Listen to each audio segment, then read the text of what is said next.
নমস্কার। আমরা শুরু করব আজকে বাংলা পড়ব।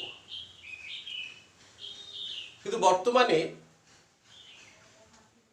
আমরা করোনা নিয়ে ভীষণ রকমভাবে দুশ্চিন্তাগ্রস্ত। যদিও আমরা বাঙালিরা, সত্যেন্দ্রনাথ দত্ত আমাদের সম্পর্কে বলেই গেছেন, মন্বন্তরে মরিনি আমরা, মারি নিয়ে ঘর করি। কিন্তু এ তো মারি নয়, এ তো মহামারী। আর মহার কথাই যদি এলো, তাহলে বলি আমরা পড়ব একটা মহাকাব্যের অংশ। মহাকাব্য বলতে দু ধরনের মহাকাব্য হয়। একটা হচ্ছে প্রকৃত মহাকাব্য বা অথেন্টিক এপিক, এবং আরেকটা হচ্ছে সাহিত্যিক মহাকাব্য বা লিটারেরি এপিক। প্রকৃত মহাকাব্যের মধ্যে রয়েছে গ্রিক কবি হোমারের লেখা ইলিয়াড এবং ওডিসি, বাল্মীকির লেখা রামায়ণ এবং ব্যাসদেবের লেখা মহাভারত। এবং সাহিত্যিক মহাকাব্য বা লিটারেরি এপিকের মধ্যে রয়েছে ভার্জিলের লেখা এপিড, দাঁতের লেখা ডিভাইন কমেডি, মিল্টনের লেখা প্যারাডাইস লস্ট, মধুকবির লেখা মেঘনাদ বধ কাব্য।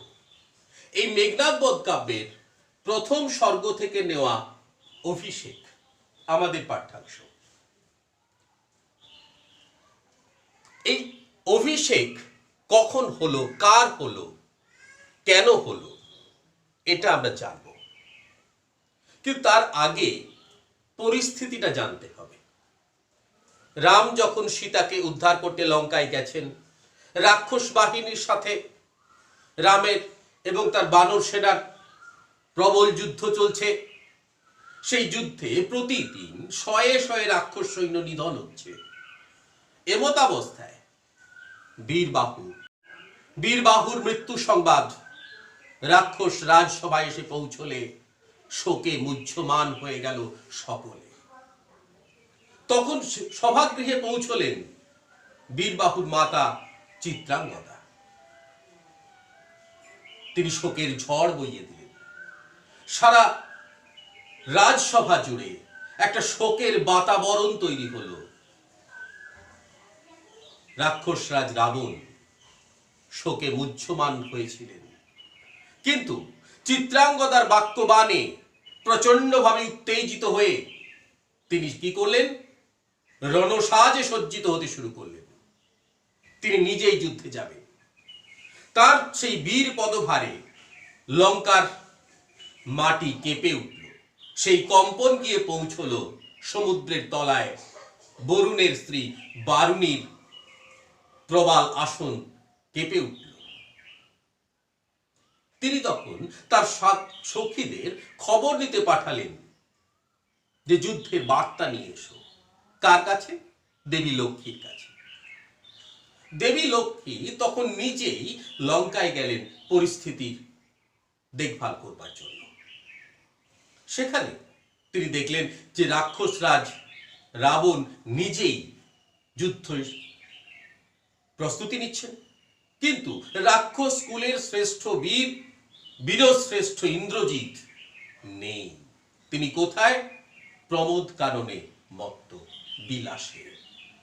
তিনি তখন সেখানে গেলেন, কিন্তু স্বরূপে না গিয়ে ইন্দ্রজিতের ধাত্রী মাতা প্রভাষা, পয়রফলা ভয়াকার মূর্ধন্য শয়াকার, প্রভাষার ছদ্মবেশে তার কাছে গেলেন। তখন কি হলো সেটা দেখবো এবার আমরা বই। কনক আসন ত্যাজি বীরেন্দ্র কেশরী ইন্দ্রজিৎ প্রণমিয়া ধাত্রীর চরণে কহিলা, কি হেতু মাতো গতি তব আজি এ ভবনে, কহ দাসে লঙ্কার কুশল। কনক আসন ত্যাজি অর্থাৎ সোনার আসন ত্যাগ করে বীরেন্দ্র কেশরী ইন্দ্রজিৎ, বীর ইন্দ্রজিৎ প্রণমিয়া ধাত্রীর চরণে, ধাত্রী মায়ের পায়ে প্রণাম করে কহিলা, বললেন, কি হেতু মা, তো কি কারণে মা, গতি তব আজিয়ে ভবনে, এই ভবনে আসার কারণ কি? কহ দাসে লঙ্কার কুশল, লঙ্কার কুশল সংবাদ দাও। শিরচুম্বী ছদ্মবেশী অম্বুরাশি সুতা উত্তরিলা, হায় পুত্র কি আর কহিব কনক লঙ্কার দশা, ঘোরতর রণে হতপ্রিয় ভাই তব বীর বাহু বলি, তার শোকে মহাশোকী রাক্ষসাধিপতি সসৈন্যে সাজে নাজি যুঝিতে আপনি। শিরচুম্বী অর্থাৎ মাথায় চুম্বন করে ছদ্মবেশ ধারণ করে আছেন কে না অম্বুরাশি সুতা অর্থাৎ সমুদ্র কন্যা লক্ষ্মী। সমুদ্র কন্যা লক্ষ্মী ছদ্মবেশ ধারণ করেছেন। কিসের ছদ্মবেশ? প্রভাষার ছদ্মবেশ। সেই ছদ্মবেশে তিনি উত্তর দিলেন যে হায় পুত্র কি আর কহিব কনক লঙ্কার দশা। কনক লঙ্কার সোনার লঙ্কার অবস্থার কথা কি আর বলবো। ঘোরতর রণে ভয়ঙ্কর যুদ্ধে তোমার ভাই বীরবাহু মারা গেছে, আর তার শোকে রাক্ষসাধিপতি অর্থাৎ রাবণ মহাশোকী শোকার্ত সসৈন্যে তিনি সাজছেন নিজেই লড়াইয়ে নামবেন বলে। জিজ্ঞাসিলা মহাবাহু বিস্ময় মানিয়া কি কহিলা ভগবতী, কে বধিল কবে প্রিয়ানুজে। নিসারণে সংহারিনু আমি রঘুবরে, খণ্ড খণ্ড করিয়া কাটিনু বরশি প্রচন্ড স্বর বৈরী দলে। তবে বারতা এ অদ্ভুত বারতা জননী, কোথায় পাইলে তুমি শীঘ্র কহ দাসে। জিজ্ঞাসিলা মহাবাহু অর্থাৎ মহাবীর মহাবলবান ইন্দ্রজিৎ জিজ্ঞেস করলেন বিস্মিত হয়ে যে কি কহিলা ভগবতী। ভগবতী মানে প্রকৃতি স্বরূপিণী দেবী মহামায়া। কে বধিল কবে প্রিয়ানুজে, আমার প্রিয় ভাইকে কে কবে বধ করলো। তিনি বিস্মিত কেন না বলছে নিসারণে অর্থাৎ রাত্রিকালীন যুদ্ধ, যাকে এক কথায় বলে সৌপ্তিক, সেই রাত্রিকালীন যুদ্ধে সংহার করেছিলাম আমি রঘুবরে। রঘুবর বলতে কে না সূর্যবংশীয় রাজা দিলীপ, তার পুত্র রঘু, তার পুত্র অজ, অজর পুত্র দশরথ, দশরথের পুত্র রাম। এই রঘু বংশের রাম, তাই সেই জন্য রামকে বলা হয় রঘুবংশীয় বীর। অর্থাৎ রামচন্দ্রকে আমি রাত্রিকালীন যুদ্ধে হত্যা করেছিলাম, খণ্ড খণ্ড করে কাটিনু টুকরো টুকরো করে কেটেছিলাম, বরশি প্রচন্ড স্বর প্রচুর তীর বর্ষণ করে বৈরী দলে শত্রু দলের উপর। তবে এ বারতা, তাহলে এই বার্তা, এই অদ্ভুত বার্তা মা কোথায় পেলে তুমি, দ্রুত আমাকে বলো। রত্নাকর রত্নোত্তমা সুন্দরী ইন্দিরা সুন্দরী উত্তরিলা, হায় পুত্র মায়াবী মানব সীতাপতি, তব স্বরে মরিয়া বাঁচিল। তখন রত্নাকর, রত্নাকর মানে সমুদ্র, রত্নোত্তমা মানে শ্রেষ্ঠ রত্ন, ইন্দিরা মানে লক্ষ্মী।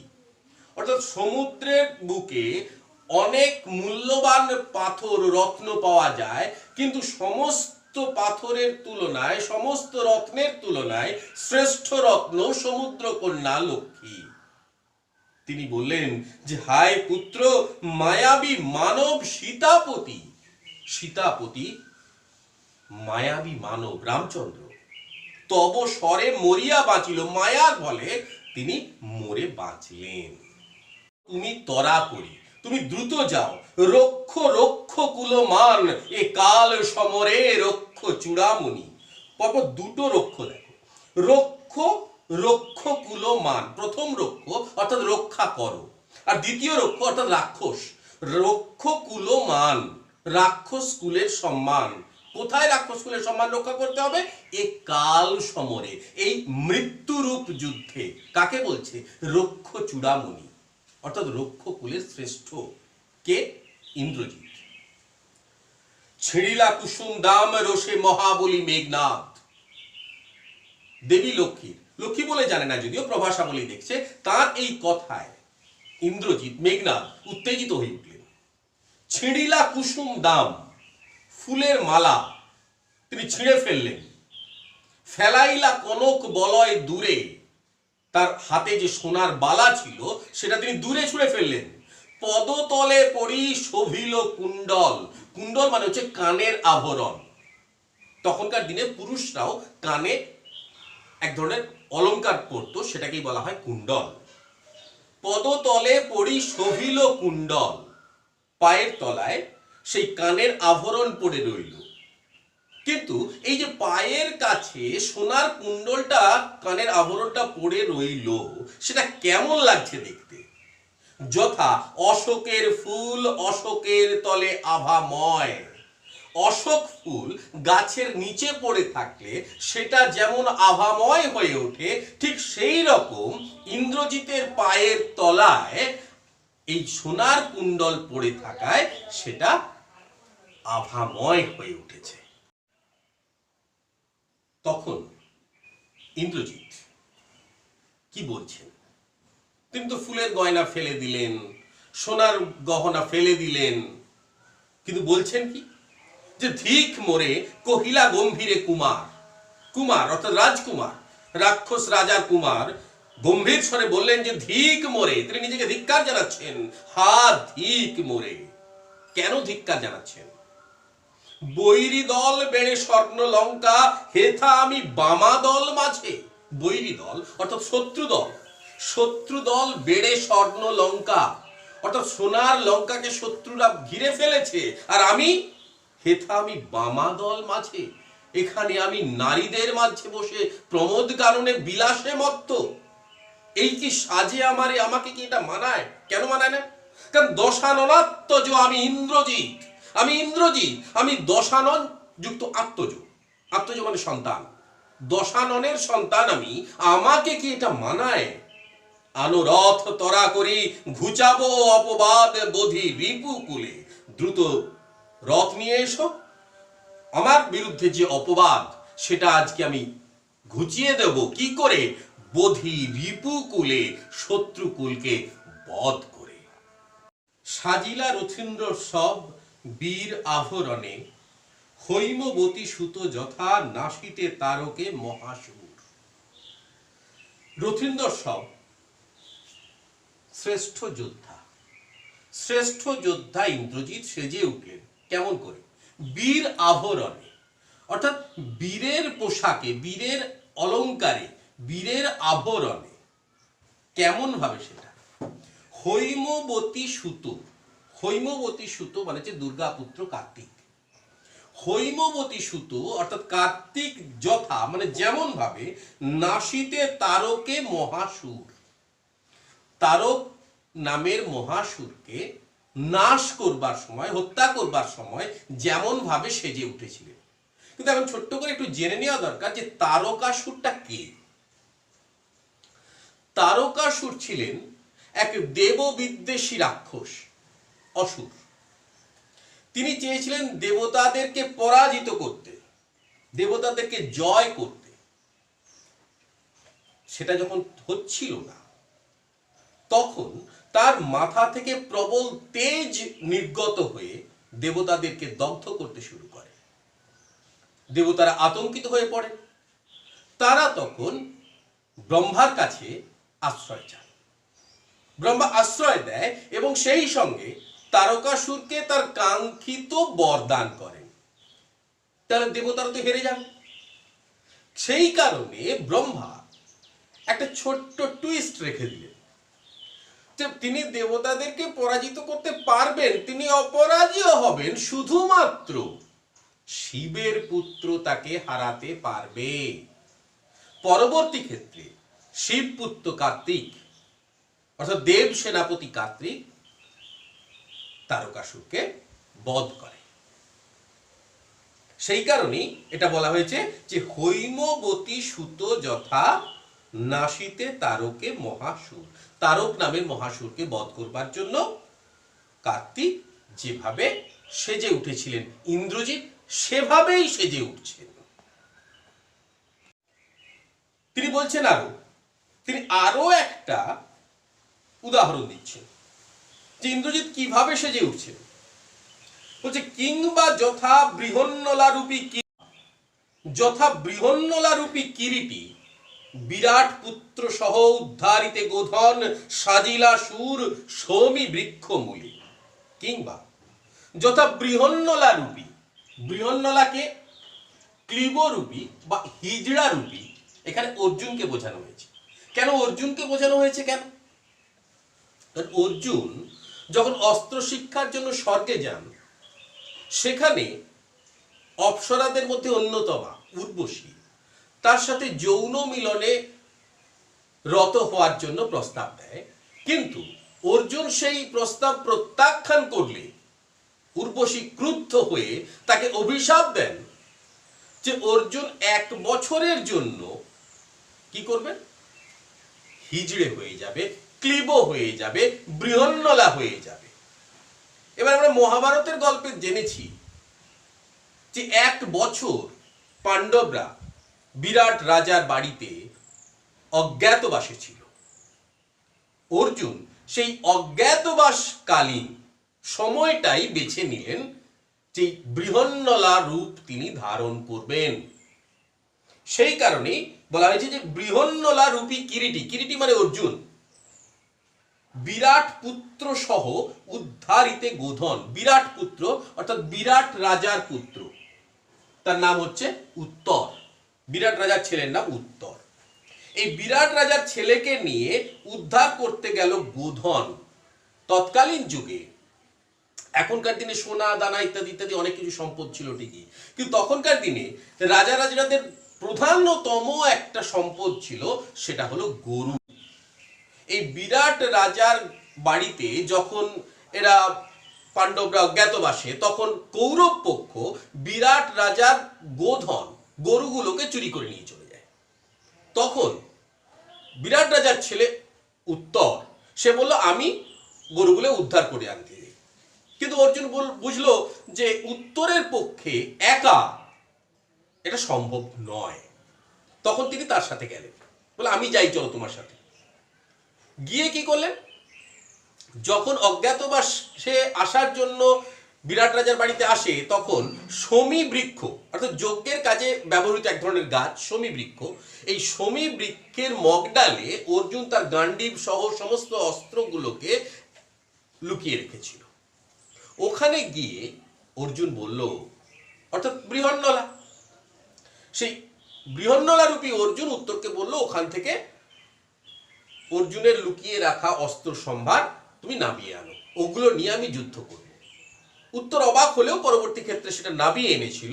সেই নামিয়ে আনার কারণে সে অর্জুন সেই নিজের পোশাক পরল গোধনটা উদ্ধার করবার সময়। এই শমী বৃক্ষ থেকে নামিয়ে আনা পোশাক অর্জুন যখন পরেছিল তখন তাকে যেমন লাগছিল আজকে ইন্দ্রজিৎকে ঠিক সেই রকম লাগছে।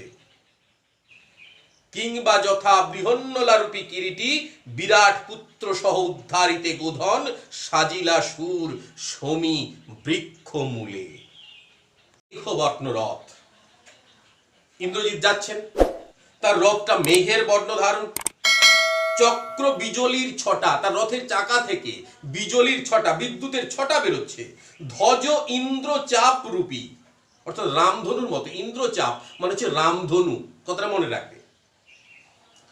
প্রত্যেকটা যোদ্ধার তৎকালীন সময়ে প্রত্যেকটা বড় রথী যারা মহারথী, প্রত্যেকের রথের মাথায় একটা নিজস্ব পতাকা থাকতো, সেটাকে বলা হচ্ছে ধ্বজা। ধ্বজা মানে বা ধ্বজ মানে হচ্ছে পতাকা। ইন্দ্রচাপ রূপী ধ্বজ। তুরঙ্গম বেগে আশুগতি, তুরঙ্গম মানে ঘোড়া, ঘোড়ার মতো দ্রুতগামী, আশুগতি মানে হচ্ছে দ্রুতগামী। রথে চড়ে বীর চূড়ামণি বীর দর্পে, যখন রথে চড়ে বীর চূড়ামণি বীরশ্রেষ্ঠ ইন্দ্রজিৎ বীর দর্পে যখন যাচ্ছেন, তখন কি হল, হেন কালে প্রমীলা সুন্দরী ধরি পতি কর যুগ। এমন সময় ইন্দ্রজিতের স্ত্রী প্রমীলা তিনি এসে ইন্দ্রজিৎকে কি করলেন, ধরি পতি কর যুগ, কর মানে হাত, অর্থাৎ স্বামীর হাত দুটো ধরলেন। এই যে প্রমীলা ইন্দ্রজিতের হাত দুটো ধরলেন, কেমন সেই ধরাটা, হায় রে যেমতি হেমলতা আলিঙ্গয়ে তরু কুলেশ্বরে। যেমতি মানে যেমন, হেমলতা অর্থাৎ স্বর্ণলতিকা, হেম মানে সোনা, সোনার লতা অর্থাৎ স্বর্ণলতিকা গুলো আলিঙ্গয়ে আলিঙ্গন করে কাকে, তরু কুলেশ্বর, তরু কুলের ঈশ্বর, কুলযুক্ত ঈশ্বর কুলেশ্বর, অর্থাৎ বড় গাছ। বড় গাছগুলোকে স্বর্ণলতিকা যেভাবে জড়িয়ে ধরে, প্রমীলা ইন্দ্রজিতের হাত দুটোকে সেইভাবে জড়িয়ে ধরল। কহিলা কাঁদিয়া ধ্বনি, অর্থাৎ ধ্বনি, ধ্বনি মানে কন্যা, ধ্বনি কাঁদলো, কন্যা কাঁদলো, কেঁদে কেঁদে বলছে, কি বলছে, যে কোথা প্রাণ সখে রাখিয়ে দাসীরে কহ চলিলা আপনি। যে হে প্রাণ সখা, তুমি এই দাসীকে, তোমার অনুগতাকে, তোমার সেবিকাকে রেখে দিয়ে চলিলা আপনি, নিজে কোথায় চলে যাচ্ছ? কেমনে ধরিবে প্রাণ তোমার বিরহে এ অভাগী? তোমাকে ছাড়া এই অভাগী কি করে প্রাণ ধারণ করবে? হায় নাথ, গহন কাননে ব্রততি বাঁধিলে সাধে করি পদ। যে হে স্বামী, গহন কাননে অর্থাৎ গভীর বনে, ব্রততি অর্থাৎ লতাগুলো, বাঁধিলে সাধে করি পদ। করি মানে হচ্ছে হাতি। লতাপাতাগুলো হাতির পাকে যখন জড়িয়ে ধরে, যদি তার রঙ্গ রসে মন না দিয়া, যদি তার অনুরোধে মন না দিয়ে মাতঙ্গ যায় চলি। মাতঙ্গ মানে হাতি। যদি লতাপাতাগুলো হাতির পাকে জড়িয়ে ধরে, তবু যদি হাতি তাতে মন না দিয়ে চলে যায়, তবু তারে রাখে পদাশ্রমে যূথনাথ। তবু তাকে পায়ে কিছুটা রাখে। লতাপাতাগুলো ছিঁড়ে হাতি এগিয়ে যায় ঠিকই, এগিয়ে গেলেও তার পায়ে কিছুটা এগিয়ে থাকে। কে? যূথনাথ। যূথনাথ মানে কি? পশু পাখি দলের সর্দার, অর্থাৎ হাতিকে বোঝানো হয়েছে এখানে। তবে কেন তুমি গুণনিধি তেজ কিকিঙ্করি রে আজি? গুণনিধি মানে সমস্ত গুণের অধিকারী। গুণনিধি সমস্ত গুণের অধিকারী, এবং কিকিঙ্করি মানে দাসী বা সেবিকা। অর্থাৎ তাহলে তুমি সমস্ত গুণের অধিকারী হওয়া সত্ত্বেও কেন এই তোমার দাসী বা সেবিকাকে অর্থাৎ প্রমীলাকে কেন আজকে ত্যাগ করে চলে যাচ্ছ? তাহলে প্রমীলার প্রত্যুত্তরে এবার ইন্দ্রজিৎ কি বলছে? হাসি উত্তরিলা মেঘনাদ। মেঘনাদ হেসে উত্তর দিচ্ছে, ইন্দ্রজিতে জিতি তুমি সতী, বেঁধেছ যে দৃঢ় বাঁধে, কে পারে খুলিতে সে বাঁধে। যে ইন্দ্রজিতে জিতি তুমি, তুমি ইন্দ্রজিৎকে জয় করে নিয়ে, সম্বোধন পদ ব্যবহার করা হলো মাঝে, সতী অর্থাৎ স্ত্রীকে সম্বোধন করলো সতী বলে। যে বেঁধেছ যে দৃঢ় বাঁধে, যে দৃঢ় বন্ধনে আমাকে বেঁধেছ, কে পারে খুলিতে সে বাঁধে। সেই বন্ধনকে কে খুলিতে পারে? অর্থাৎ তুমি যে ভালোবাসার বন্ধনে আমাকে আবদ্ধ করেছ, আমি যেখানেই যাই না কেন, যত দূরেই যাই না কেন, সেই বন্ধনকে, সেই টানকে অস্বীকার করা কারো পক্ষে সম্ভব নয়। সেই কারণে প্রতিশ্রুতি দিচ্ছেন তিনি যে তরায় আমি আসিব ফিরিয়া কল্যাণী। যে হে কল্যাণী, তরায় দ্রুততার সাথে আমি ফিরে আসব। সমরে নাসি তোমার কল্যাণে রাগ হবে। রাগ হবে মানে রাঘব অর্থাৎ রামচন্দ্রকে হত্যা করে, নাসি মানে হত্যা করে, নাশ করে, সমরে মানে যুদ্ধে। তাহলে রামচন্দ্রকে যুদ্ধে নাশ করবে তোমার কল্যাণে, তোমার ভালোবাসার জোরে। বিদায় এবে দেহ বিধুমুখী। এবে মানে হচ্ছে এখন। বিদায় এবে দেহ অর্থাৎ এখন তুমি আমাকে বিদায় দাও। এবার স্ত্রীকে তিনি সম্বোধন করলেন কি বলে? বিধুমুখী। বিধুমুখী মানে কি? বিধু মানে চাঁদ, মুখ অর্থাৎ চাঁদের মতো মুখ যার, বিধুমুখী। তারপর কি ঘটল? উঠিল পবন পথে ঘোরতর রবে রথবর। পবন পথে অর্থাৎ বায়ু পথে, অর্থাৎ তখনকার দিনে রথ উড়তে পারতো। এটা আমরা রামায়ণ মহাভারতে প্রাচীন পুরা কাহিনীগুলোতে দেখেছি যে পবন পথে উঠিল রথ। কোন রথ? ঘোরতর রবে, ভয়ঙ্কর শব্দ করে, রথবর রথিশ্রেষ্ঠ। ইন্দ্রজিতের রথটা যে আকাশে উড়ল কিভাবে? সেটা হৈম পাখা বিস্তারিয়া যেন উড়িলা মৈনাক শৈল অম্বর উজলি। হৈম পাখা, হৈম পাখা মানে কি? সোনার পাখা, অর্থাৎ রথের যে ডানা সেটা সোনার তৈরি। বিস্তারিয়া যেন উড়িল মৈনাক শৈল। মৈনাক শৈল মানে হিমালয় ও মেনকার পুত্রের নাম হচ্ছে মৈনাক।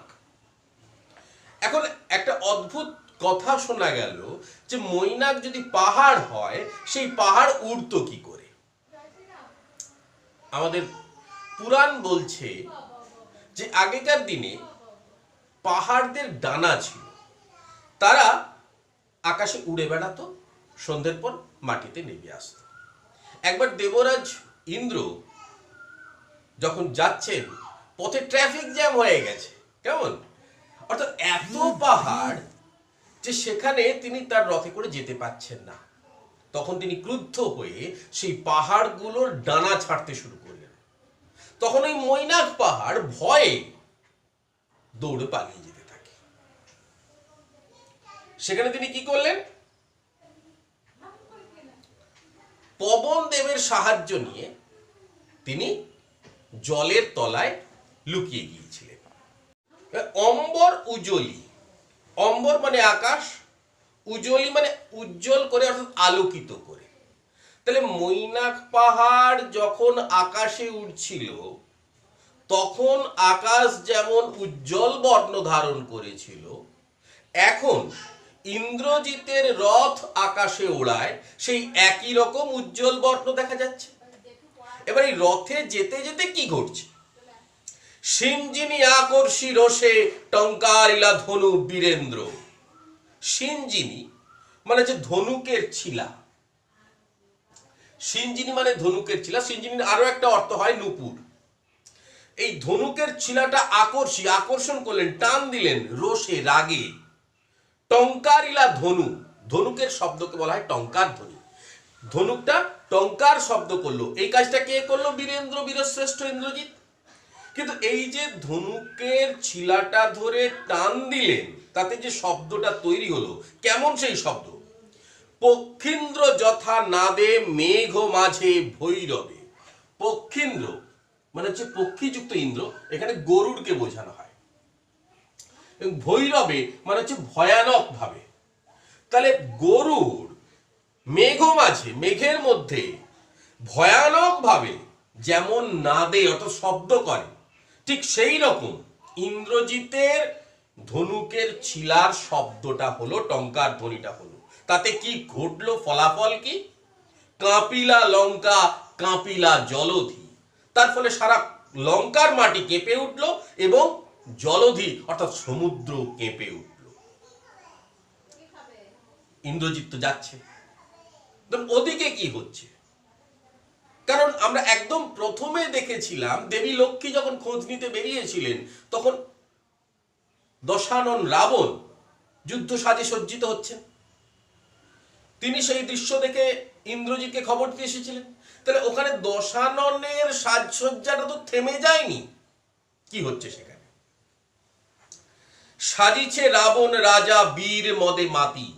বীরত্বের উন্মাদনায় রাবণ রাজা সেজে উঠছে। বাজিছে রণ বাজনা, গরজিছে গজ, রেশে অশ্ব। রণবাজনা, যুদ্ধের বাজনা বাজছে, গরজিছে গজ, হাতি গর্জন করছে, রেশে অশ্ব, ঘোড়া ডাক ছাড়ছে। হুঙ্কারিছে পদাতিক রথী। পদাতিক যারা পায়ে হেঁটে যে সমস্ত যোদ্ধারা যুদ্ধ করে তাদেরকে বলা হয় পদাতিক। যারা রথে চড়ে যুদ্ধ করে তাদেরকে বলা হয় রথী। সেই সমস্ত রথী পদাতিক সৈন্যরা হুঙ্কার ছাড়ছে। আর কি হচ্ছে, উড়িছে কৌশিক ধ্বজ। কৌশিক ধ্বজ মানে হচ্ছে রেশমের পতাকা। কৌশিক মানে রেশম, ধ্বজ মানে পতাকা। আমি আগের অংশে বলছিলাম যে ইন্দ্রচাপ রূপী ধ্বজ, অর্থাৎ ইন্দ্রজিতের রথের মাথায় যে পতাকাটা থাকে সেটা ইন্দ্রচাপ রূপী, অর্থাৎ রামধনুর মতো। এবং তখন বলছিলাম যে বিভিন্ন বড় বড় মহারথী যারা, তারা তাদের রথের মাথায় একটা নির্দিষ্ট পতাকা লাগাতেন। সেই কারণে বা সেই রকম ভাবেই রাবণের রথের মাথায় যে পতাকাটা থাকতো সেটা হলো রেশমের পতাকা, কৌশিক ধ্বজ। উড়িছে আকাশে কাঞ্চন কঞ্চুক বিভা। এই যে কৌশিক ধ্বজ, রেশমের পতাকাটা উড়ছে, তাতে কি হচ্ছে, যে কাঞ্চন কঞ্চুক বিভা। কাঞ্চন মানে হচ্ছে সোনা, কঞ্চুক মানে বর্ম, বিভা মানে দীপ্তি। তাহলে কাঞ্চন কঞ্চুক বিভা অর্থাৎ সোনার তৈরি বর্মের দীপ্তি, এটা দেখা যাচ্ছে। হেন কালে তথা দ্রুত গতি উত্তরিলা মেঘনাদ রথি, এমন সময় সেখানে দ্রুত গতিতে মেঘনাদ আবির্ভূত হলেন, উত্তরণ করলেন, অর্থাৎ রথ থেকে এসে নামলেন। নাদিলা করবুর দল হেরি বীর বরে, নাদিলা, নাদ মানে শব্দ বলছিলাম, অর্থাৎ নাদ করিলা অর্থাৎ শব্দ করলো, অর্থাৎ চিৎকার করলো। কারা? করবুর দল। করবুর দল মানে হচ্ছে রাক্ষস দল। রাক্ষস দল চিৎকার করে উঠলো কেন? হেরি বীর বরে, মহাগর্বে। অর্থাৎ এই বীরবরকে, শ্রেষ্ঠ বীরকে দেখে গর্বের সঙ্গে তারা চিৎকার করে উঠল। নমি পুত্র পিতার চরণে। তাহলে ওদিকে রাক্ষস দল গর্বের সঙ্গে চিৎকার করে উঠল, তখন পুত্র এসে পিতার চরণে প্রণাম জানিয়ে কর জোড়ে কহিলা, হাত জোড়ো করে বলল, হে রক্ষ কুলপতি, শুনেছি মরিয়া নাকি বাঁচিয়াছে পুনরাঘব। হে রাক্ষস কুলের রাজা, শুনেছি রাঘব রামচন্দ্র নাকি মরে আবার বেঁচে উঠেছে। এ মায়া পিত বুঝিতে না পারি, এই মায়া বুঝতে পারছি না, কিন্তু অনুমতি দেহ, কিন্তু অনুমতি দাও, সমূলে নির্মূল করিব পামরে আজি। সমূলে, মূল সহ নির্মূল করিব, উৎপাটিত করিব, উপড়ে ফেলবো। কাকে? পামরে, সেই পাপীকে আজকে। তার একটা অনুমতি দাও। ঘোর সরানলে করি ভস্য, বায়ু অস্ত্রে উড়াইব তারে, নতুবা বাঁধিয়া আনি দিব রাজ পদে। ঘোর সরানলে, স্বরযুক্ত অনল, তীরের আগুনে অগ্নি বাণ বর্ষণ করে তাকে ভস্য করে দেব। অথবা কি করব, বা তারপরে কি করব? বায়ু অস্ত্রে উড়াইব তারে। তারপর বায়ু অস্ত্র প্রয়োগ করে, পুরাণে উল্লিখিত অস্ত্র বায়ু অস্ত্র, সেই বায়ু অস্ত্রে উড়াইব তারে।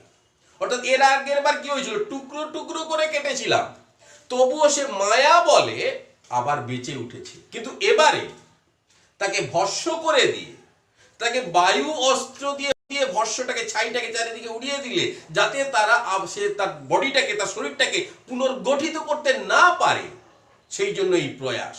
বায়ু অস্ত্রে উড়াইব তারে, নতুবা অথবা কি করবে?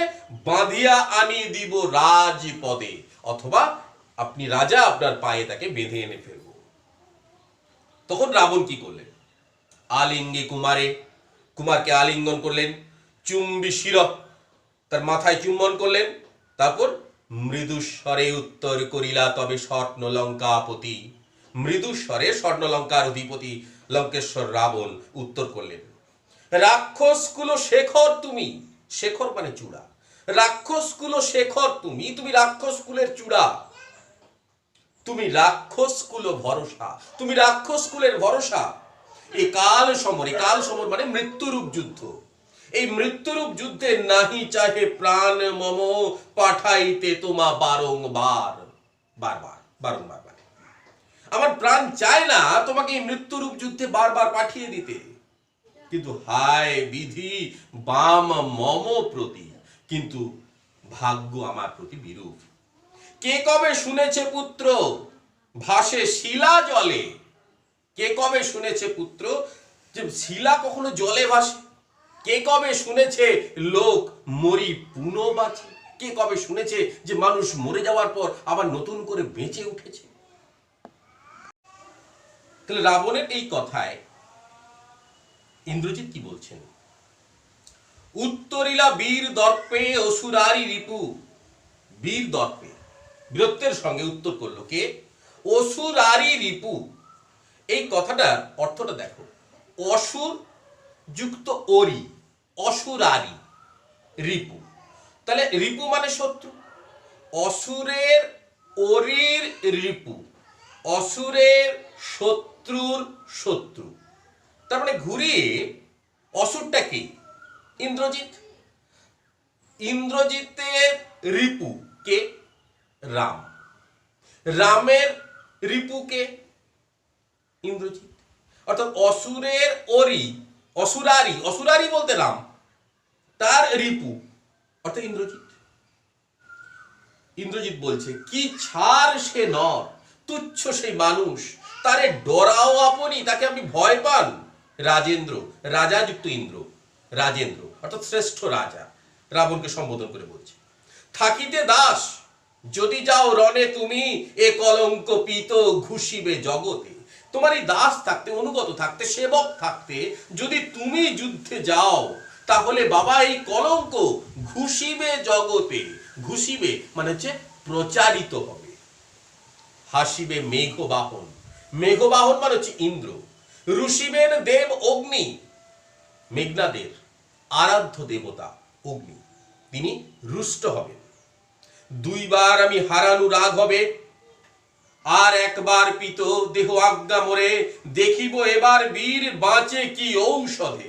আমি দুবার রামচন্দ্রকে হারিয়েছি, আর একবার বাবা আমাকে অনুমতি দাও, দেখবো এবার সেই বীর কোন ওষুধে বাঁচে।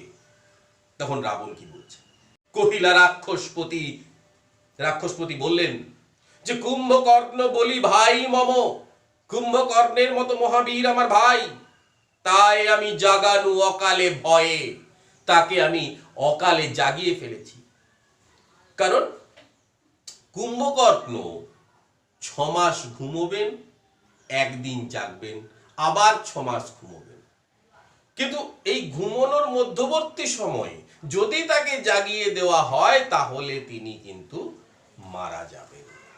তবু বিপদ দেখে, দেশের বিপদে কুম্ভকর্ণের ঘুম ভাঙিয়ে তাকে যুদ্ধক্ষেত্রে পাঠিয়েছিলেন রাবণ। তার ফলে কি হলো, হায় দেহ তার দেখো সিন্ধু তীরে ভূপতিত, দেখো সমুদ্রের তীরে তার শরীর ভূপতিত, মাটিতে পড়ে আছে।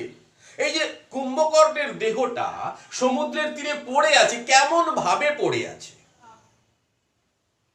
গিরি শৃঙ্গ কিংবা তরু যথা বজ্রাঘাতে, বজ্রাঘাতে বজ্রের আঘাতে, তরু শৃঙ্গ গিরি শৃঙ্গ অথবা তরু অর্থাৎ পর্বতের চূড়া অথবা বড় গাছ যেমন মাটিতে গড়াগড়ি খায়, ঠিক তেমনি কুম্ভকর্ণের শরীরটা সমুদ্রের তীরে শায়িত হয়ে রয়েছে। তবে যদি একান্ত সমরে ইচ্ছা তব, যদি তবে তোমার একান্তই যুদ্ধে যাওয়ার ইচ্ছে থাকে বৎস, আগে পুজো ইষ্ট দেবে, আগে তোমার ইষ্ট দেবতাকে পুজো করো। ইষ্ট দেবতা বলতে কে, ওই যে আগে বললাম অগ্নি। নিকুম্ভিলা যজ্ঞ সাঙ্গ করো, ইন্দ্রজিতের বর ছিল একটি, তিনি বর পেয়েছিলেন যে তিনি যদি কোনো যুদ্ধে যাওয়ার আগে নিকুম্ভিলা যজ্ঞ সম্পন্ন করে যেতে পারেন, তাহলে সেদিনকার যুদ্ধে তিনি হবেন অপরাজেয়। তাই তিনি বললেন যে নিকুম্ভিলা যজ্ঞ সাঙ্গ করো বীরমণি।